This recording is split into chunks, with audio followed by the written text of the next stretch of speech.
12 years. 12 years treating people whose own bodies turned against them. And I thought nothing could break me anymore. I was wrong. 3:15 in the afternoon. Phoenix heat blazing outside my office at the hospital. The air conditioning hummed like it always did. Everything seemed normal. But normal was about to shatter into a million pieces.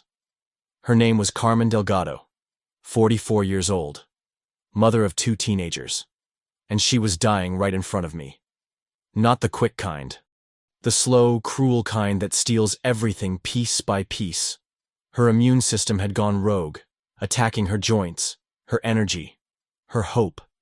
Every morning she woke up felt like climbing a mountain with broken legs. I'd seen this before. Rheumatoid arthritis mixed with lupus. A double nightmare that turns your own body into your worst enemy. But Carmen? Carmen was different. When she first walked into my office 6 months earlier, she could barely move. Her husband Roberto held her arm like she was made of glass. Their kids, Isabella and Diego, sat in the corner with eyes that had seen too much pain for teenagers. "Dr. Mitchell," Roberto whispered that first day, his voice cracking. "Please tell me you can help her." I looked at Carmen's swollen hands, joints twisted like tree branches in a storm. Her blood work screamed inflammation. Every test pointed to one thing. This woman was fighting a war she couldn't win. But I lied. I smiled and said what doctors always say. "We'll try everything. Everything." We tried it all. Methotrexate. Made her sick as a dog. Biologics that cost more than most people's cars. Steroids that puffed up her face until she didn't recognize herself in mirrors.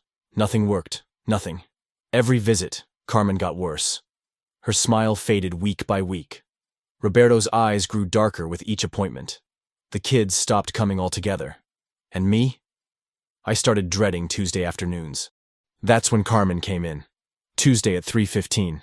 My nurse Amanda would knock softly. "Mrs. Delgado is here."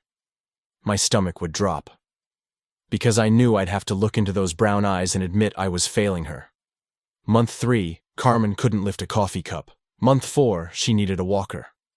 Month 5, she whispered to me, "Doctor, I don't think I can do this much longer." That's when something inside me cracked. This wasn't supposed to happen. Not to her. Not to someone who fought so hard. I remember staring at her latest blood test results. Numbers that made no sense. Inflammation markers through the roof. Her body wasn't just attacking itself anymore. It was destroying everything. I called Dr. Wright, my colleague down the hall. "Ken, I need you to look at something." He studied Carmen's file for 20 minutes without saying a word. Finally, he looked up. "Brandon, some battles we just can't win." That night I went home and sat in my kitchen until 2 in the morning. My wife found me there, staring at nothing. "What's wrong?" she asked. "I'm losing her," I whispered. "And I don't know how to save her." The next Tuesday rolled around like a storm cloud. 3:15. Amanda knocked. "Mrs. Delgado is here." I walked to my office expecting the worst news yet. Carmen's blood work from the week before had been catastrophic. Her inflammation levels were higher than I'd ever seen in 12 years of practice. I opened the door, ready to have the hardest conversation of my career. But what I saw instead stopped my heart cold. Carmen was sitting up straight. Not hunched over like always. Straight. Her eyes weren't clouded with pain. They were bright. Actually, bright. "Dr. Mitchell," she said, and her voice was stronger than I'd heard it in months. "I have something to tell you." I sat down slowly, confused. This wasn't the same woman I'd been watching fade away. Roberto was crying, not sad tears, happy tears, the kind that come when you've been holding your breath for months and finally get to breathe. "Show him," Roberto whispered. Carmen stood up, by herself, no walker, no help, just stood up. Then she raised her hands, those same hands that couldn't hold a spoon 3 weeks ago. She wiggled her fingers, all 10 of them, like it was nothing. My medical training kicked in. This was impossible. People don't just get better from what Carmen had. They manage symptoms. They slow progression. They don't just... "Mrs. Delgado," I stammered. "How are you feeling?" She smiled. A real smile.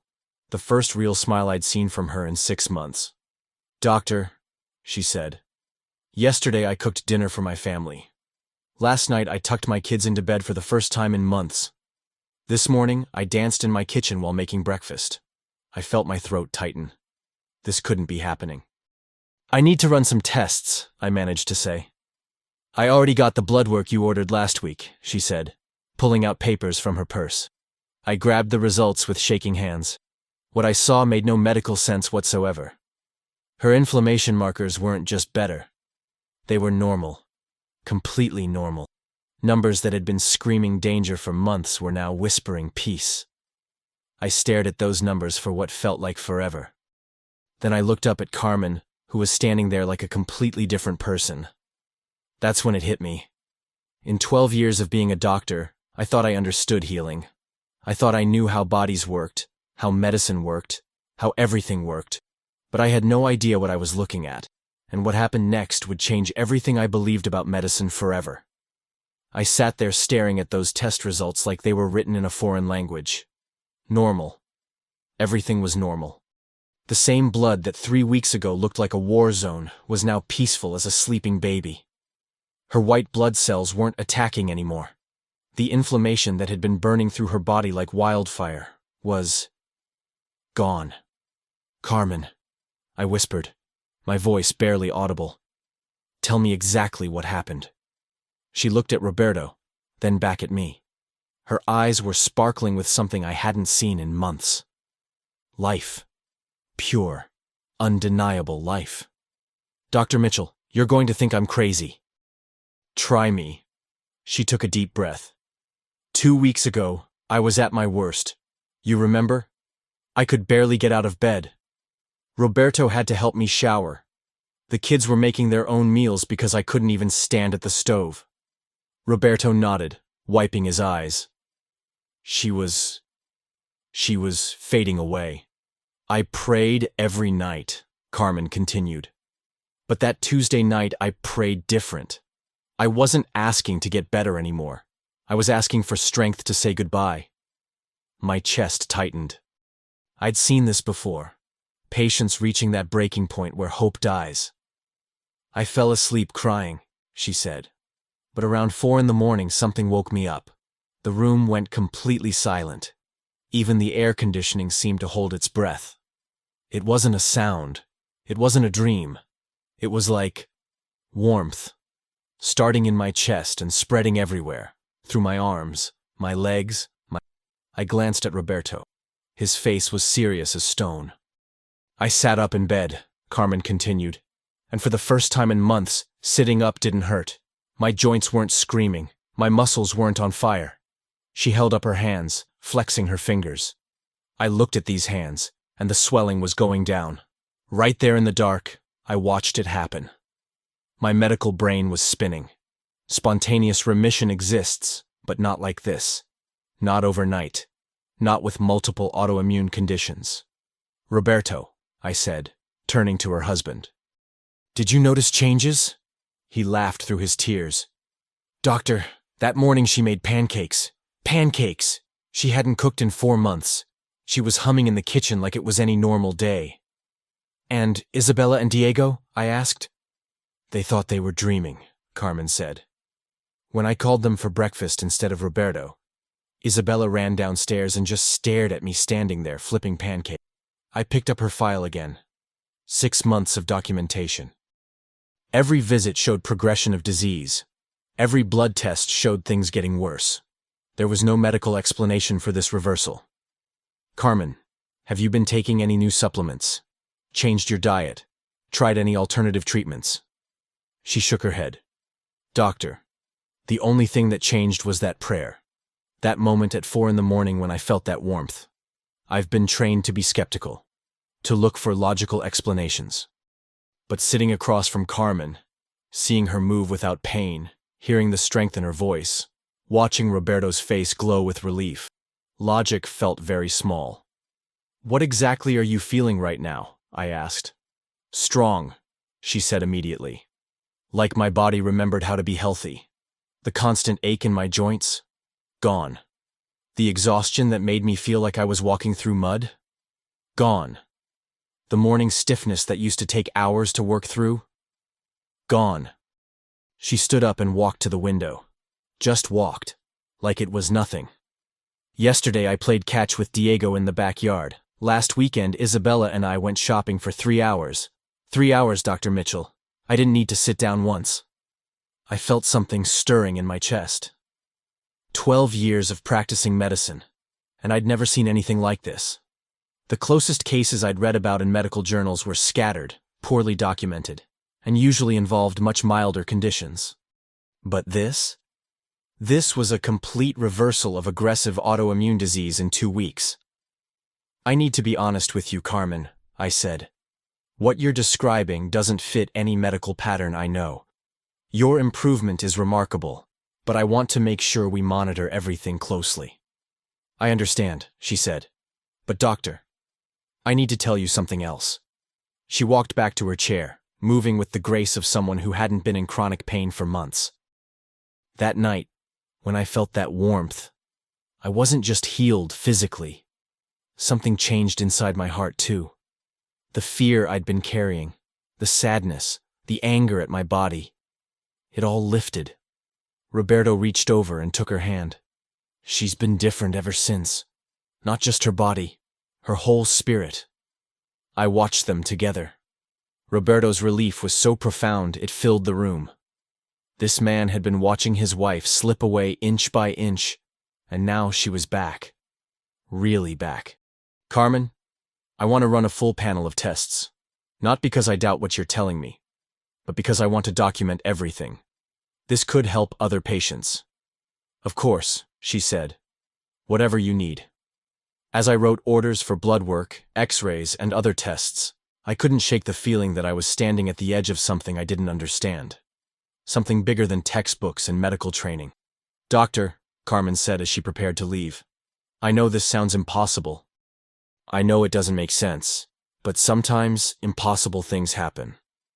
After they left, I sat alone in my office for 20 minutes. I picked up my phone 3 times to call colleagues, then put it down. How do you explain something you can't explain? Finally, I called Dr. Wright. Ken, I need you to come look at something. Carmen Delgado's new results. The patient with lupus and RA? How bad are they? I paused. That's the thing. They're not bad. They're perfect. 20 minutes later, Ken was in my office, staring at the same test results that had left me speechless. Brandon, this isn't possible. I know.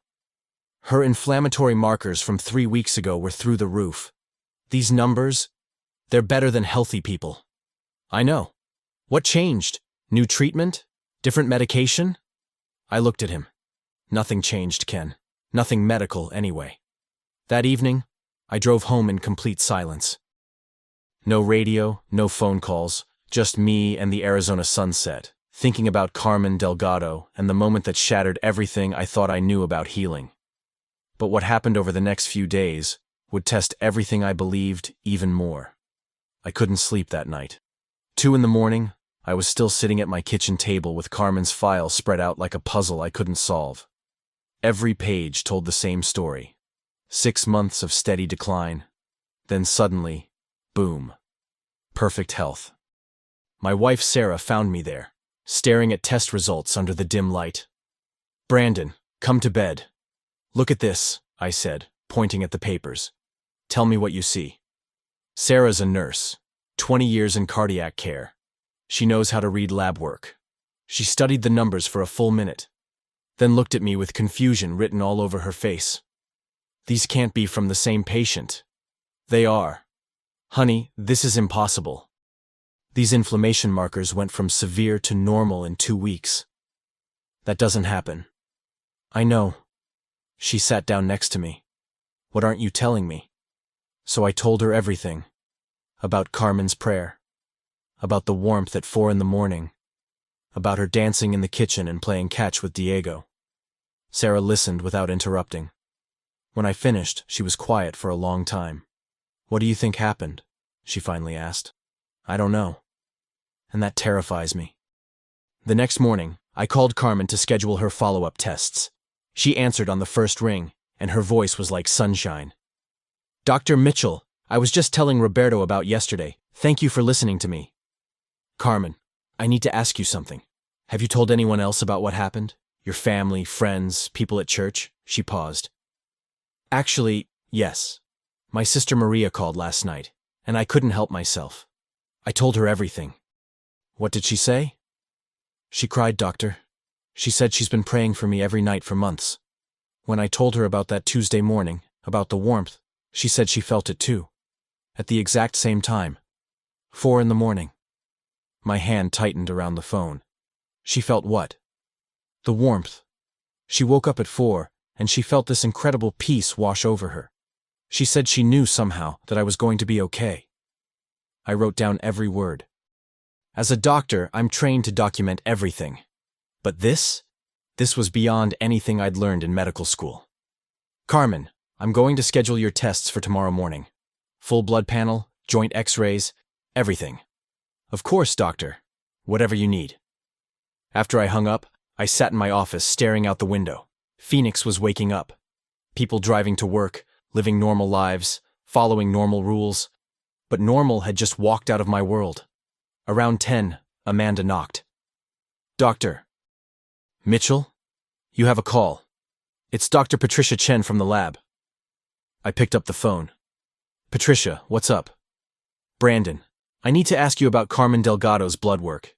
Did you mix up samples or something?" My stomach dropped. "Why?" "I've been running labs here for 15 years. I've never seen inflammatory markers drop this fast. I ran the tests 3 times thinking there was an error." "And?" "Same results every time. But Brandon, this is medically impossible." That afternoon, Carmen came in for her additional tests. This time, Isabella and Diego were with her. I hadn't seen those kids smile in months, but they were practically glowing. "Dr. Mitchell," Isabella said as soon as she saw me, "my mom made me breakfast this morning. Real breakfast. Eggs and bacon and toast. She hasn't cooked for me since school started." Diego nodded enthusiastically. "And she's coming to my soccer game on Saturday. She hasn't been able to sit in those bleachers since last year." I looked at Carmen. She was beaming. "How are you feeling today?" I asked. "Better than I have in 2 years," she said. "I woke up without pain. Again. It's like my body remembered how to be healthy overnight." I examined her hands. The swelling that had been there for months was completely gone. Her range of motion was perfect. She could make fists, stretch her fingers, rotate her wrists without wincing. "Carmen, on a scale of 1 to 10, what's your pain level right now?" "0, doctor. Actual 0. I'd been treating autoimmune patients for 12 years. Pain levels of 0 don't exist with these conditions. You manage pain, you reduce it, you help people live with it. But it doesn't just disappear." "I'm going to send you for x-rays," I said. "I want to see what your joints look like now." An hour later, the radiology tech called. "Dr. Mitchell, you need to come look at these films." I walked down to radiology with my heart pounding. Carmen's previous x-rays had shown significant joint damage, erosion, inflammation, the kind of wear that doesn't reverse itself. The tech put the films up on the light board. Old ones on the left, new ones on the right. "These can't be the same patient," he said. I stared at the images. The joint damage that had been clearly visible 6 months ago was gone. Not improved. Gone. "Run them again," I said. I already did. Twice. I took the films back to my office and called Dr. Wright. "Ken, I need you to look at something right now." 10 minutes later, he was standing in my office, holding Carmen's x-rays up to the light. "Brandon, what the hell is going on?" I wish I knew. Joint erosion doesn't heal like this. Cartilage doesn't regenerate this fast. This is like looking at x-rays from 2 different people. "That's what everyone keeps saying." Ken sat down heavily. "In 30 years of rheumatology, I've never seen anything like this." That evening, I called the head of rheumatology at the University Medical Center. Dr. Elizabeth Hansen had been my mentor during residency. "Elizabeth, I need to discuss a case with you. Privately." "Of course. What's going on?" I told her everything. The 6 months of progression, the sudden reversal, the perfect lab work, the x-rays that defied explanation. She was quiet for a long time. "Brandon, are you sure about the patient identity? No mix-ups with files or samples? I've triple-checked everything. It's definitely the same patient. Send me everything. Labs, x-rays, your notes. I want to review it all." 2 days later, she called back. "Brandon, I've shown this case to 4 colleagues. Nobody has an explanation. This doesn't fit any known pattern of spontaneous remission. What do you think I should do? Document everything. Keep monitoring her closely. And Brandon?" "Yeah? Don't let this shake your faith in medicine. Sometimes we witness things we can't explain. That doesn't make them less real. But here's the thing. It wasn't shaking my faith in medicine. It was teaching me that medicine might be bigger than I thought. And what Carmen told me during her next visit would challenge everything even more." Tuesday, 3:15. Same time as always. But nothing else was the same. Carmen walked into my office without help. No walker, no Roberto holding her arm, no careful steps. She moved like someone who had never been sick a day in her life. But it wasn't just her body that was different. There was something in her eyes, something I'd never seen in 12 years of practice. Peace. Deep, unshakable peace. "Dr. Mitchell," she said, settling into her chair with ease, "I have something important to tell you." I pulled out my notepad. At this point, I was documenting everything Carmen said. Not just for her file, but because I knew I was witnessing something that would challenge everything I thought I knew about healing. "I'm listening." She took a deep breath. That night, when I felt the warmth, it wasn't just my body that changed. Something happened to my heart too. "What do you mean?" "For months I was angry. Angry at my body for betraying me. Angry at God for letting me suffer. Angry at Roberto and the kids because they were healthy and I wasn't." Her voice was calm, but I could hear the weight of what she was sharing. "I was bitter, doctor. Really bitter. I would lie in bed at night thinking about all the things I couldn't do anymore. All the ways my life had shrunk down to nothing but pain and doctor visits." I nodded. I'd seen this in many patients. Chronic illness doesn't just attack the body. It attacks hope, joy, relationships. It changes who you are. But that Tuesday morning, when I woke up and the pain was gone, the anger was gone too. All of it. Like it had been lifted right out of my chest. She paused, looking out the window at the Phoenix sky. "I called my mother that afternoon. We hadn't talked in 2 months because I was too angry to have normal conversations. But that day, I called her, and I heard my own voice laughing. Actually laughing. I'd forgotten what that sounded like. I wrote down every word. This wasn't just about inflammation markers and joint mobility anymore. This was about a complete transformation of a human being. "Carmen, when you say the anger was gone, what exactly do you mean?" "I mean gone, doctor. Completely gone. That morning Roberto brought me coffee in bed like he always did. But instead of feeling guilty that he had to take care of me, I felt grateful. Instead of thinking about everything I couldn't do, I started thinking about everything I wanted to do." She smiled, and it lit up her whole face. I looked at Roberto sleeping next to me, and I remembered why I fell in love with him 20 years ago. I thought about Isabella and Diego, and instead of feeling sad that I was missing their teenage years, I felt excited about being part of them again. This was beyond anything I'd studied in medical school. Physical healing, yes, that was documented in rare cases. But simultaneous emotional and spiritual transformation? That was uncharted territory. "Has anyone else noticed changes in your personality or mood?" "Everyone," she said immediately. "Isabella told me yesterday that she has her mom back. Not just my body, but me. She said I'm funnier now, more patient, more present." Carmen leaned forward slightly. "Doctor, Diego asked me something last week that broke my heart in the best way. He said, 'Mom, why are you so happy now?' And I realized that for months he'd been watching me disappear, not just physically, but emotionally too. I felt my throat tighten. I thought about my own kids, about how illness in our family affects everyone, not just the patient." "What did you tell him?"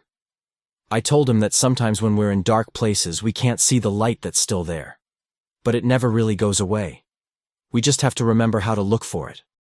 She paused, choosing her words carefully. Doctor, I know this sounds crazy, but that night when I prayed, I wasn't just asking for physical healing. I was asking for my life back. My whole life. My joy. My marriage. My role as a mother. I stopped writing and looked at her directly. And you feel like all of that was restored? More than restored. Enhanced. It's like I'm a better version of myself than I was before I got sick. This was the moment that shattered my understanding of healing completely. I'd been trained to treat symptoms, to manage conditions, to help people cope with limitations. But Carmen was describing something that went far beyond medical intervention. Carmen, I need to ask you something, and I want you to be completely honest. Of course. Do you think what happened to you was medical, natural remission?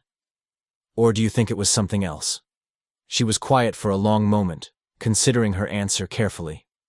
Dr. Mitchell, you've been nothing but professional and caring with me. You tried everything medical to help me, and I'm grateful for that. But what happened to me that Tuesday morning? That wasn't medicine. My pen stopped moving across the page. I felt the presence of something bigger than medicine in that room. Something that touched not just my joints and my blood work, but my soul. My capacity to love, to hope, to be the person I was meant to be. She looked at me directly, without any embarrassment or hesitation. I believe God healed me, doctor. Not just my body, but my whole life. I sat there in complete silence. In 12 years of practice, I'd had patients mention faith, prayer, spiritual beliefs. But this was different. This was someone telling me they had experienced divine intervention, and I was looking at undeniable medical evidence that something impossible had occurred. How do you feel about sharing that with me? I asked. Grateful, she said immediately. Because you didn't dismiss me when I told you about the warmth. You listened. You ran the tests. You treated what happened to me as real, even when it didn't make medical sense. Carmen stood up, moving with fluid grace. Doctor, I know you have to think scientifically. That's your job. But I also know you've seen something in my case that science can't explain. And I think that's okay. She gathered her purse, preparing to leave. I don't need you to believe what I believe about what happened to me. I just need you to know that it was real. The healing was real. The transformation was real. And it wasn't just physical. After she left, I sat in my office for an hour, not seeing any other patients, just thinking.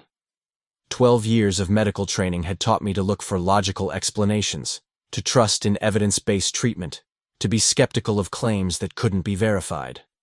But Carmen's case was verified.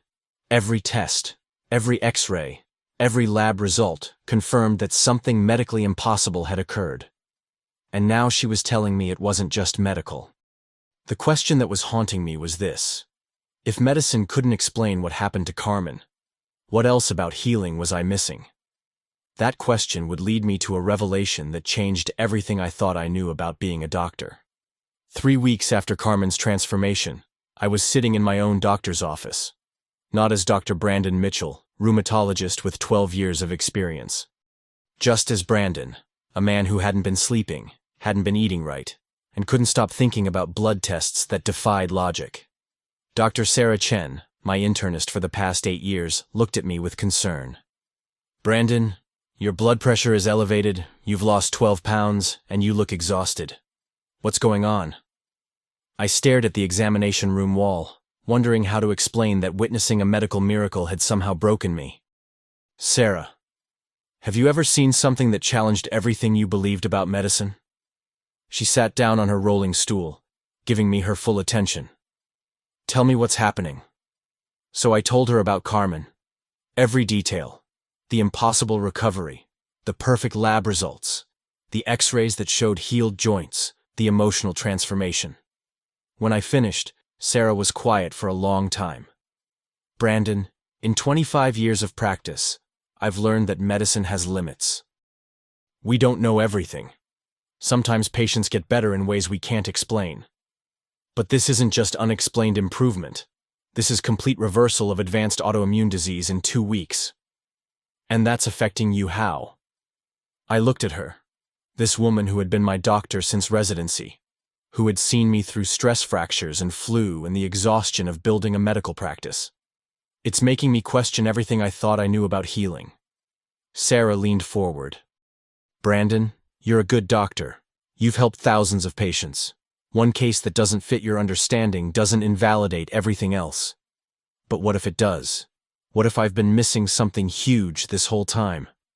That night, I couldn't sleep again. I kept thinking about Carmen's words. I felt the presence of something bigger than medicine. At 2 a.m, I found myself in my home office, not looking at medical journals or case studies, but searching online for stories of unexplained healing. What I found shook me. Hundreds of documented cases. Patients with terminal diagnoses who recovered completely. Chronic conditions that vanished overnight. Medical mysteries that had been witnessed, tested, and verified by doctors just like me. And in almost every case, the patients described the same thing Carmen had. A moment of profound peace, often involving prayer or spiritual experience, followed by complete transformation. I read until sunrise. The next day at work, I felt like I was seeing my patients with different eyes. Mrs. Rodriguez with fibromyalgia. Mr. Thompson with psoriatic arthritis. Young Maria Santos with lupus. All of them managing symptoms, coping with limitations, living with chronic pain. All of them looking to me for answers I suddenly realized I might not have. During lunch, I called my mentor, Dr. Elizabeth Hansen. Elizabeth, I need to ask you something personal. Of course. In your 30 years of rheumatology, have you ever had a case that made you question the boundaries of medicine? She was quiet for a moment. You're talking about your patient with the spontaneous remission. Partly, yes. Brandon, can I tell you something I've never shared with a colleague? My heart started racing. Please. 15 years ago, I had a patient. 8-year-old boy with juvenile arthritis so severe he was in a wheelchair. Parents were devastated. Prognosis was grim. I grabbed a pen, instinctively wanting to document what she was saying. One Monday, he walked into my office. Just walked in. No wheelchair, no assistance. His joint inflammation was completely gone. Lab work perfect. X-rays showed normal, healthy joints. What happened? His grandmother had taken him to a healing service at their church the Friday before. The family said people prayed over him and he felt heat in his joints. By Sunday morning, he was running around the backyard. I felt chills running down my arms. Did you document it? How could I? Who would believe it? I ran every test imaginable, consulted with specialists across the country. Nobody had an explanation. What did you conclude? That medicine is bigger than what they teach us in medical school. That healing involves factors we don't understand and can't control. After I hung up, I sat in my office staring out at the Phoenix afternoon. 2 experienced rheumatologists. 2 impossible cases. Same pattern. That evening, I made a decision that would change my approach to medicine forever. I started asking my patients different questions. Not just about symptoms and pain levels and medication side effects, but about hope, about faith, about what gave their lives meaning beyond their diagnosis. Mrs.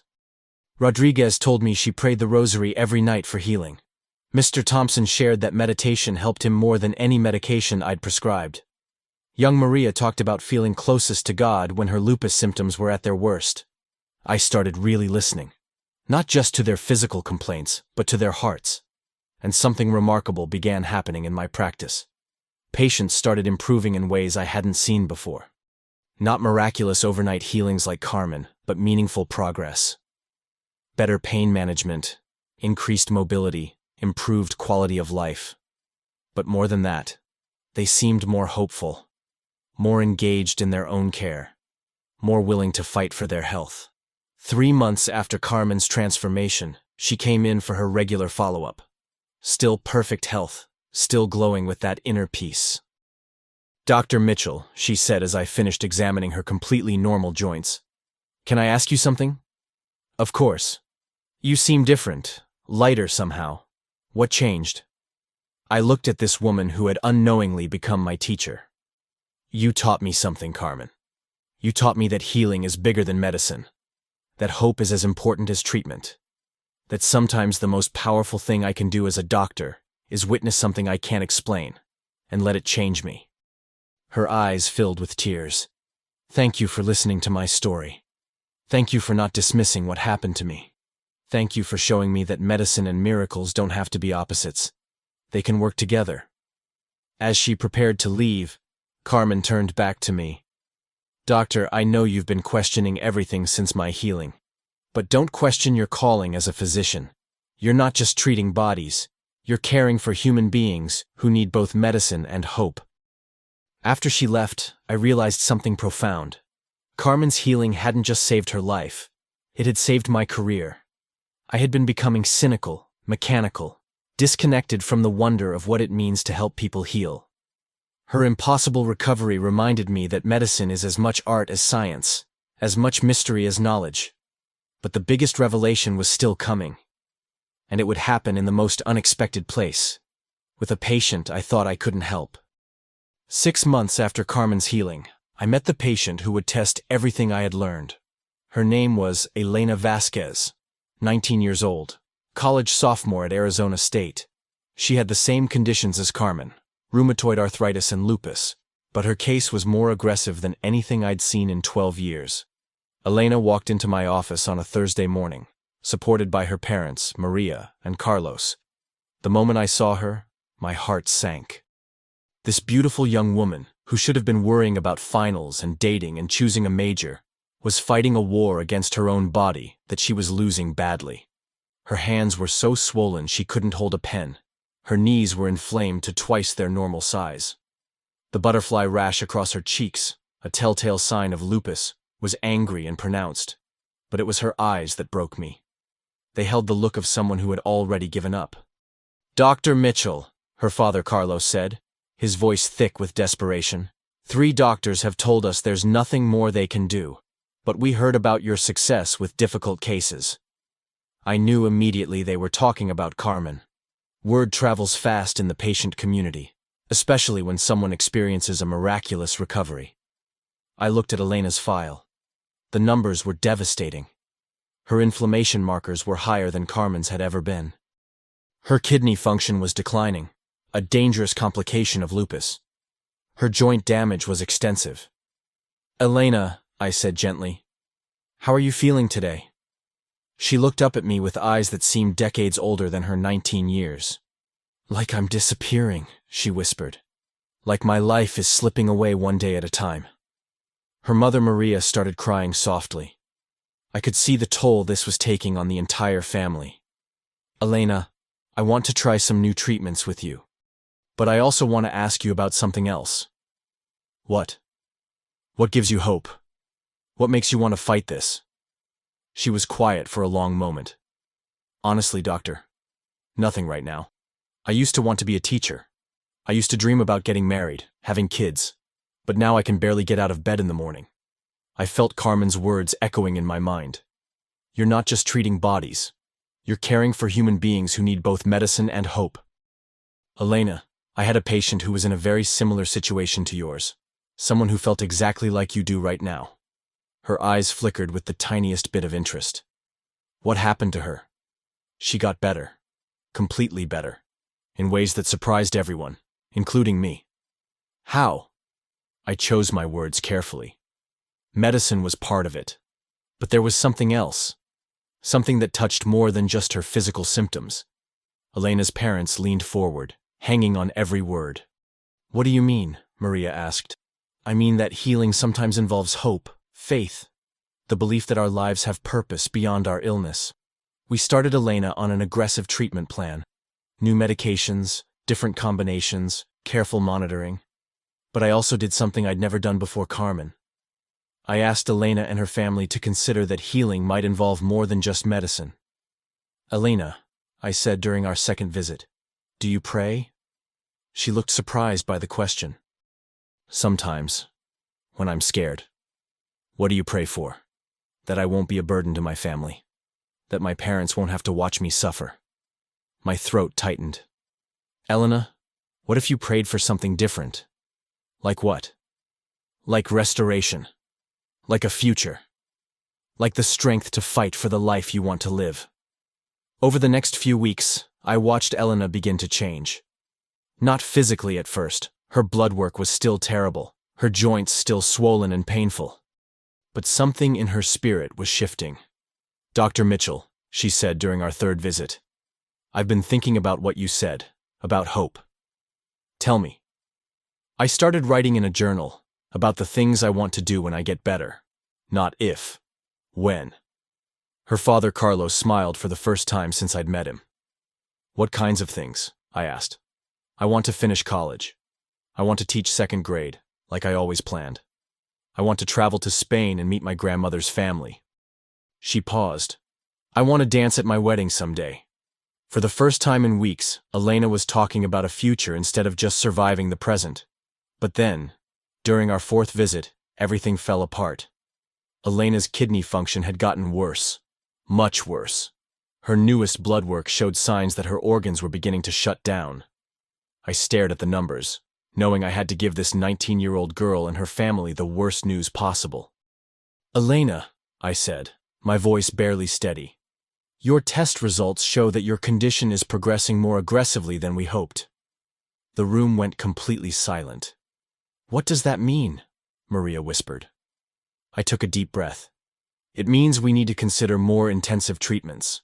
Hospitalization, possibly dialysis for your kidneys." Elena looked at me with those ancient eyes. "Doctor, are you telling me I'm dying?" I felt something break inside my chest. This was the moment every doctor dreads, when medicine reaches its limits and hope feels like a cruel joke. "I'm telling you we need to fight harder," I said. "I'm telling you we're not giving up."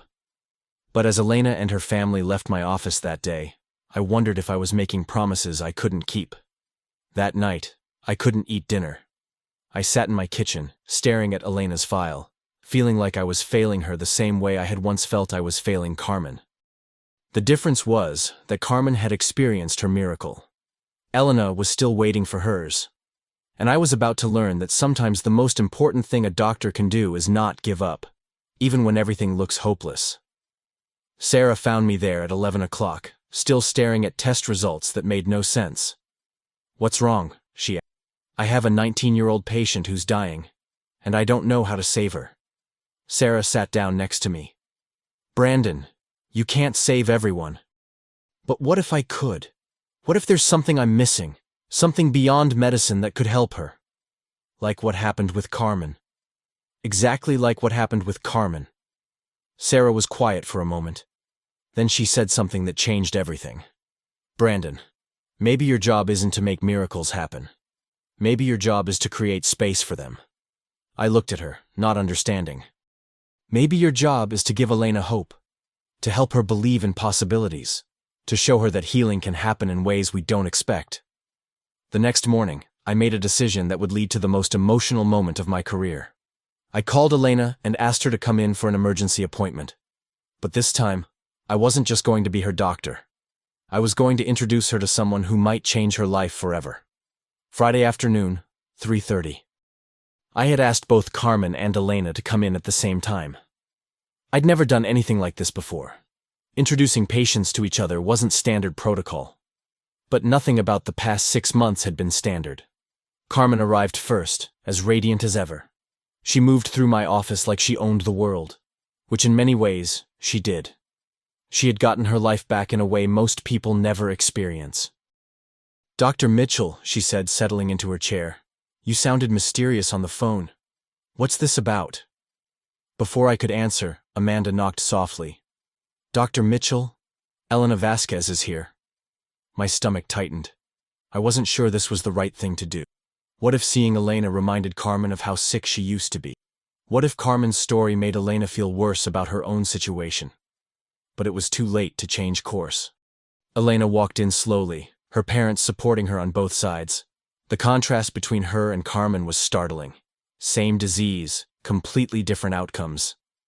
Elena's eyes widened when she saw Carmen sitting there, clearly healthy, clearly thriving. "Elena," I said, "I'd like you to meet Carmen Delgado.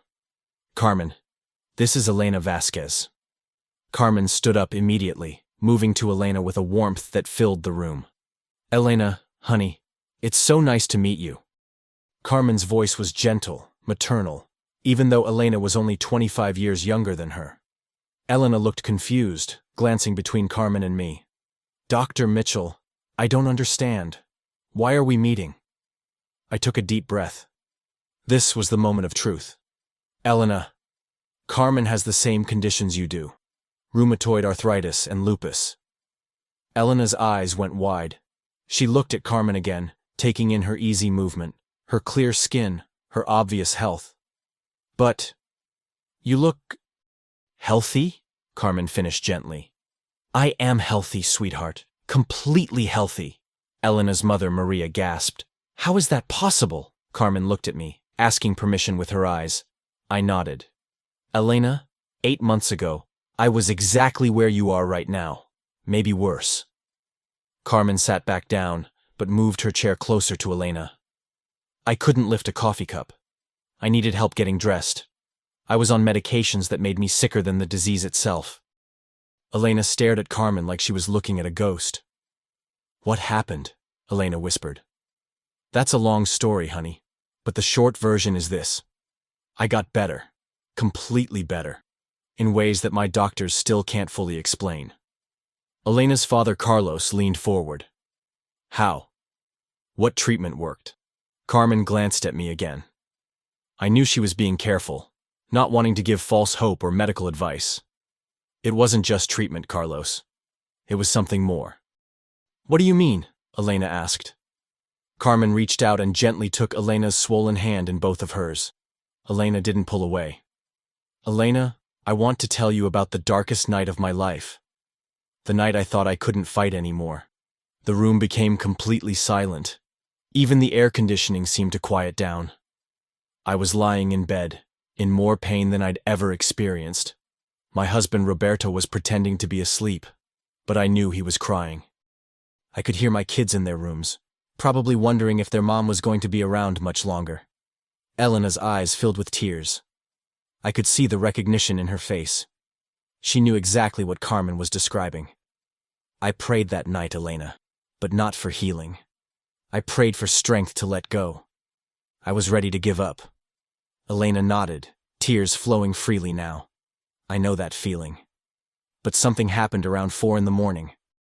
I felt this warmth, starting in my chest and spreading through my whole body. And with that warmth came the strongest sense that I was not alone, that I was loved, that my story wasn't over. Carmen paused, letting Elena absorb her words. When I woke up the next morning, the pain was gone. Not just reduced, gone. And it never came back. Elena looked at me, confusion and hope warring in her eyes. "Is that medically possible, Dr. Mitchell?" I chose my words carefully. "Elena, Carmen's recovery is documented. I have all her test results, X-rays, blood work. Her healing is real and complete." "But how?" Maria asked. Carmen smiled. "I believe God healed me. I believe that sometimes, when we reach the end of our own strength, we discover that we were never meant to fight alone." Elena was quiet for a long moment, processing what she'd heard. "Carmen," she finally said, Do you think what happened to you could happen to other people?" "Elena, I don't know why I was healed when so many others are still suffering. I don't understand the mystery of it, but I do know this. Hope is never wrong. Faith is never wasted, and sometimes impossible things happen." Elena looked at her parents, then at me, then back at Carmen. "Carmen, would you pray with me?" My throat tightened. In 12 years of medicine, I'd never had a moment like this in my office. Carmen didn't hesitate. "Of course, honey, of course." She moved her chair right next to Elena's. Elena's parents came closer, and without anyone asking me, I found myself moving closer too.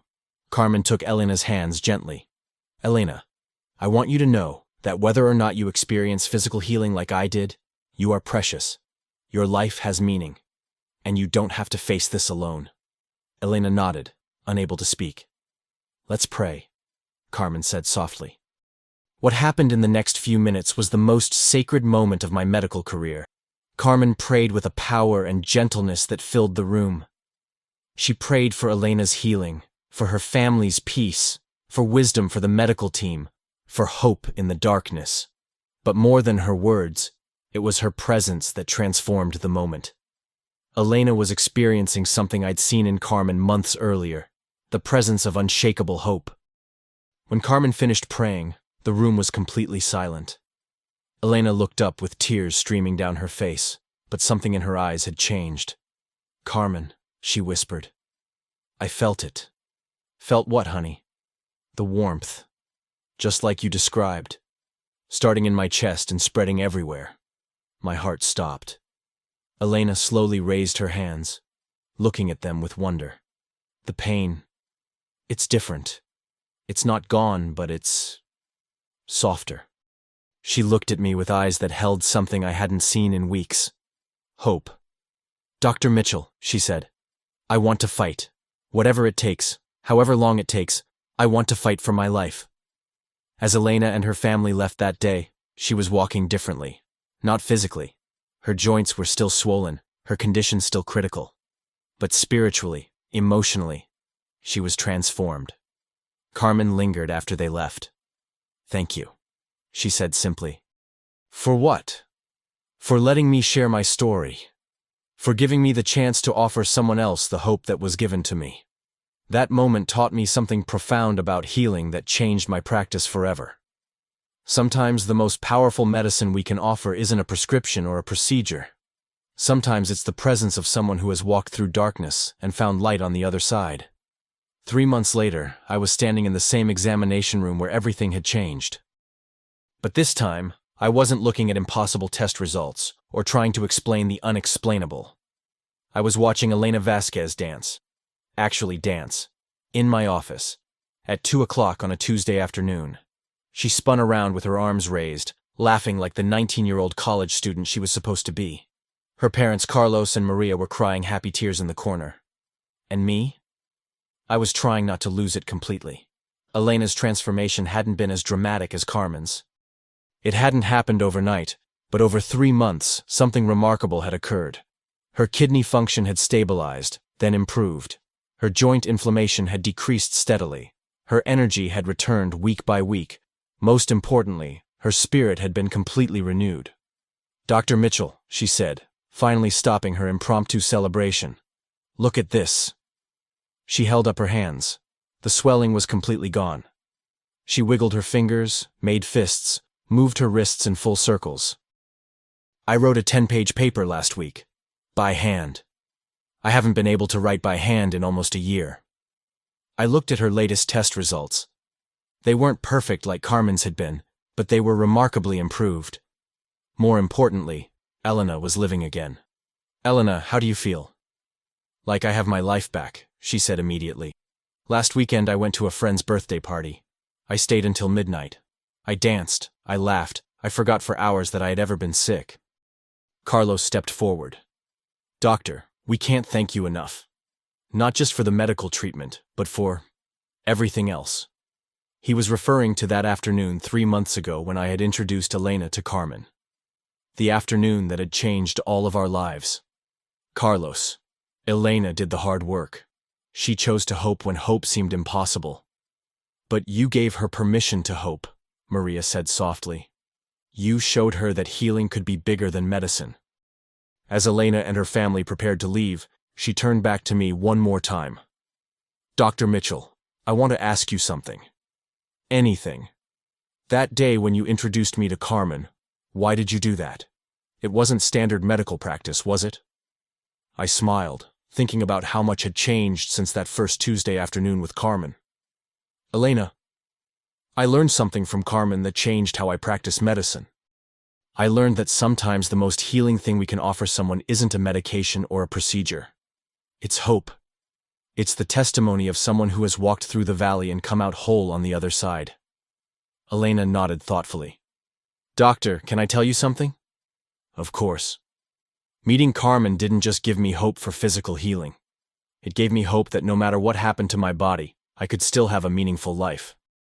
She showed me that healing isn't just about getting better. It's about becoming who we're meant to be, even in the middle of suffering. After they left, I sat in my office reflecting on the past year. Carmen's impossible recovery had shattered my understanding of medicine. Elena's gradual transformation had rebuilt it into something more beautiful and more mysterious. I had learned that healing happens on multiple levels: physical, emotional, spiritual. Sometimes all at once, like with Carmen. Sometimes gradually, like with Elena. But always in ways that are more complex and wonderful than any textbook had taught me. My practice had changed completely. I still prescribed medications and ordered tests and followed medical protocols. But I also asked different questions now. I asked patients about their dreams, their fears, their sources of hope. I listened to their stories not just as medical histories, but as human journeys. I created space in my office for conversations about faith, about purpose, about the meaning they found in their suffering. And something remarkable had happened. My patients were getting better in ways that went beyond symptom management. They were finding peace in the middle of chronic illness. They were discovering strength they didn't know they had. They were healing not just physically, but holistically. 3 weeks after Elena's celebration in my office, Carmen came in for her routine follow-up. She was still perfectly healthy, still glowing with that inner peace I'd first noticed a year ago. "Dr. Mitchell," she said as I finished examining her completely normal joints, "I have something to tell you." "I'm listening." "Elena called me yesterday." My heart jumped. "How is she doing?" "She's doing wonderfully. But that's not why I'm telling you this." Carmen paused, choosing her words carefully. "She told me she wants to become a doctor. She wants to specialize in rheumatology. She said she wants to help other people the way you helped her." I felt my throat tighten. "She said that?" "She said that experiencing illness and healing has given her a calling to medicine that goes beyond just treating symptoms. She wants to bring hope to people who feel hopeless." I sat back in my chair, overwhelmed by the ripple effects of that first impossible Tuesday afternoon. "Carmen, can I tell you something I've never told a patient before?" "Of course." "Your healing didn't just save your life. It saved my career. It reminded me why I became a doctor in the first place. Not just to treat disease, but to participate in the mystery of human healing." Carmen's eyes filled with tears. "Doctor, I think that's the most beautiful thing anyone has ever said to me." As she prepared to leave, Carmen turned back one final time. "Dr. Mitchell, do you ever wonder why some people experience dramatic healing like I did, and others don't?" It was a question I'd thought about every day for the past year. Every single day "I think I know why," she said softly. "Tell me." "I think sometimes healing happens not just for the person who gets better, but for everyone who witnesses it. My healing changed you. Your transformation changed Elena. Elena's story will change other people. It's like ripples in a pond." She paused at the door. "Maybe miracles aren't just about the person who receives them. Maybe they're about what happens to everyone else who gets to see that impossible things are possible." After Carmen left, I sat alone in my office for a long time, thinking about her words. 12 years earlier, I had become a rheumatologist to help people manage chronic illness. I thought my job was to reduce symptoms, slow disease progression, and help patients cope with limitations. But Carmen and Elena had taught me something profound. Sometimes healing goes beyond medical intervention. Sometimes hope is the most powerful medicine we can prescribe. Sometimes the greatest thing we can do as healers is create space for mysteries we can't explain and transformations we can't predict. And sometimes, when we witness something impossible, the most important thing we can do is let it change us. As I locked my office that evening and walked out into the Phoenix sunset, I realized something that made me smile. In 12 years of practicing medicine, I had never felt more like a healer, and I had never been more grateful to be wrong about what was possible.